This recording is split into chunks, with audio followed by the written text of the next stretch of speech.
আপনাদের সাথে তো বিয়ের বাড়ির হলুদের ভিডিওটি শেয়ার করেছি। তো বিয়ের দিনের সকালবেলা আমরা কি করেছি, বিয়ে বাড়ির সকালে আমরা কি নাস্তা করেছিলাম, সকাল সকাল কিভাবে কাজগুলো গুছিয়ে নিচ্ছিল সকলেই, সব মিলিয়ে আজকের ভিডিওটি একটু ইউনিক হতে যাচ্ছে। আশা করি ভালো লাগবে, তো সাথেই থাকুন।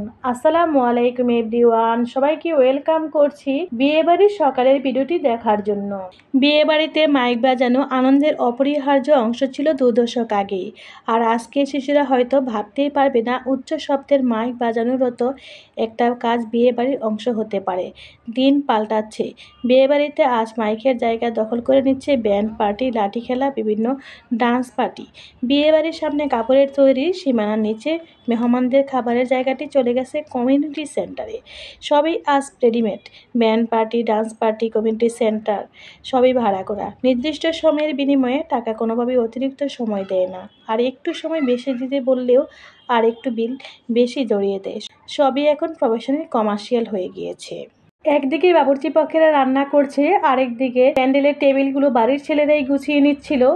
আর এই যে দেখতে পাচ্ছেন যে বাবুর্চিরা খুব সকাল সকালই রোস্টের জন্য চিকেনগুলো ফ্রাই করে নিয়েছিল, আর কেটে কুটিও নিয়েছিল, মাংসগুলো সব কিছু রেডি করে নিয়েছিল। তো আমি একটু ভিডিও করে নিয়েছি কী কী তৈরি করেছে। এটি কিন্তু খুব সকালবেলার ভিডিও। তারপর আমরা ঘুমাতে গিয়েছিলাম। এদিকে মুগ ডাল রান্না করা হচ্ছে, খুব সকাল সকাল কাজগুলো গুছিয়ে নিচ্ছিল। এখন শুধু পার্টিকে বলে দিলে পিকআপ ভ্যান ভরে চলে আসে বাড়ির সামনে। নিজেদেরকে কিছুই করতে হয় না, নিজে করার আনন্দটাও কিন্তু অনুভূত হয় না। সেই শৈশবের আনন্দময় সময়টা আবার নতুন করে আমি ফিরে পেয়েছিলাম সেই গ্রামীণ পরিবেশে গিয়ে। আজকের শিশুরা ওই গ্রামীণ পরিবেশটা দেখেনি, আর আমার মামুনিদেরকেও নিয়ে গিয়ে পুরনো সেই গ্রামীণ পরিবেশটা দেখাতে পেরেছি। এজন্য আমার খুব ভালো লেগেছে।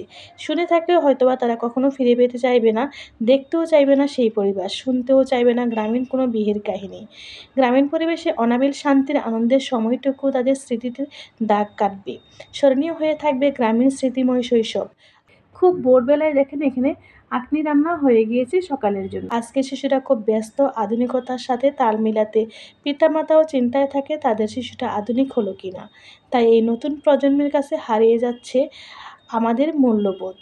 চর্চার অভাবে ভুলে যাচ্ছে বাঙালি সংস্কৃতি। আমাদের নিজস্বতা বলে কিছু ছিল, তাও হয়তোবা কিছু করার নেই। এমন সংস্কৃতি শতবার পাল্টিয়েছে শত বছরের ইতিহাসে। আজ স্মরণ করি স্মৃতিময় সেই শৈশবের কথা। তারপর আমরা মনে হয় ১-১.৫ ঘন্টার মতো ঘুমিয়েছিলাম। তারপরে এই তো ঘুম থেকে উঠতে না উঠতে আমাদের জন্য আখনি সকালের নাস্তা রেডি। তারপর নাস্তা করে নিয়ে চলে গিয়েছিলাম পুকুর পাড়ে। তো এখানেই আমাদের জন্য চা নিয়ে আসলো। তো চা পান করতে করতে বাইরের গ্রামীণ পরিবেশটাও আমরা দেখে নিলাম। আজ এতটুকুই। আল্লাহ হাফেজ।